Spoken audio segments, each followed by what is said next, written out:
அதற்கு அவர்கள், நிச்சயமாய் கர்த்தர் உம்மோடே கூட இருக்கிறார் என்று கண்டோம். ஆகையால் எங்களுக்கும் உமக்கு ஒரு ஆணை ஏற்பாடு உண்டாக்க வேண்டும் என்று நாங்கள் நிர்ணயம் பண்ணினோம். ஆதியாகமம் 26ஆம் அதிகாரம் 28வது வசனம்.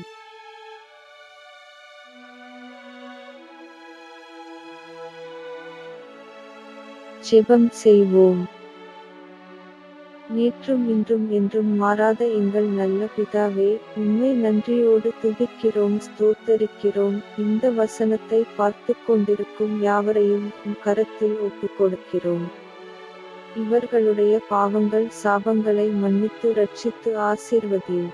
ஆசீர்வாதத்திற்கு தடையா இருக்கிற எல்லா கிரியைகளையும் இயேசுவின் நாமத்தினால் கட்டி கடிந்து ஜெபிக்கிறேன். அவர்களுடைய விண்ணப்பங்களையும் தேவைகளையும் சந்தியும். ஒவ்வொருவரையும் சாட்சியாக நிறுத்தும். எங்கள் ஜெபத்தை கேட்டு அப்படியே செய்ய போற கிருபைக்காக நன்றி.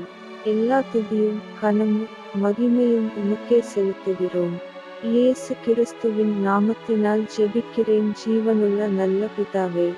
ஆமென். ஆமென்.